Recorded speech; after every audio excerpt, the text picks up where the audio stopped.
Halo teman-teman, perkenalkan nama saya Adolfus Piadoko dengan NIM 43124084. Pada kesempatan yang berharga ini, saya ingin mengajak kalian berbincang mengenai dua pilar penting dalam kehidupan kita. Ada dua, yaitu komunikasi dan public speaking. Sebagai mahasiswa, dua hal ini bukan lagi hal asing, karena hampir setiap hari kita bergelut dengan presentasi maupun diskusi di ruang kelas. Terus, apa sih itu ilmu komunikasi? Ilmu komunikasi pada dasarnya adalah studi tentang bagaimana pesan dialirkan dari satu individu ke individu lainnya agar terciptanya kesepahaman yang sama.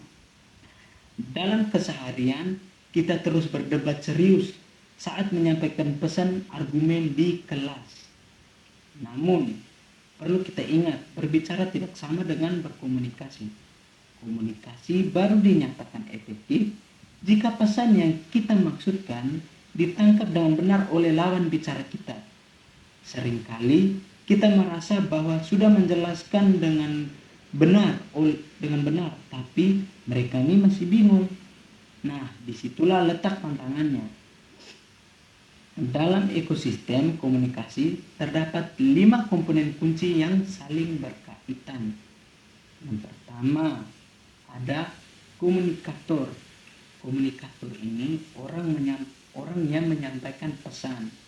Yang kedua, ada inti informasi. Ada pesan maksudnya. Sorry teman-teman, pesan maksudnya itu inti informasi yang kita bagikan. Yang ketiga, ada media. Media ini nih saluran yang kita gunakan, dari suara kita, teks, hingga platform digital. Yang keempat adalah komunikan. Komunikan ini pihak yang menerima pesan kita. Jadi mereka ini yang menerima pesan dari komunikator. Yang terakhir, kelima ini ada feedback. Feedback ini umpan balik. Respon yang menentukan apakah pesan dari komunikan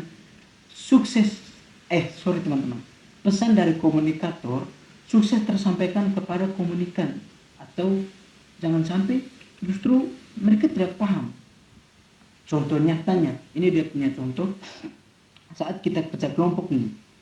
Kita yang mengusulkan ide adalah komunikator dan ide itu adalah pesan. Nah, ketika teman mengangguk atau setuju dengan ide atau bertanya balik, itulah feedback, menandakan proses komunikasi sedang berjalan dengan baik. Selain itu, komunikasi memiliki peran multifungsi sebagai pusat informasi, media belajar, sarana hiburan, hingga instrumen persuasi atau dalam tanda kutip mempengaruhi orang lain. Lihat saja para konten kreator. Mereka tidak hanya berbagi informasi, tetapi juga menggerakkan informasi atau tindakan penontonnya melalui kekuatan komunikasi. Selain itu, komunikasi memiliki peran multifungsi sebagai pusat informasi, sebagai media belajar, sarana hiburan, hingga instrumen persuasi atau mempengaruhi orang lain. Lihat saja para konten kreator. Mereka tidak hanya berbagi info, tetapi juga menggerakkan emosi dan tindakan penontonnya melalui kekuatan komunikasi. Nah, dari ilmu komunikasi sekarang kita bergerak ke public speaking. Apa sih public speaking? Public speaking ini bukan sekedar dari bicara-bicara saja. Jika ilmu komunikasi adalah teori, maka public speaking adalah panggung praktiknya. Ini adalah seni.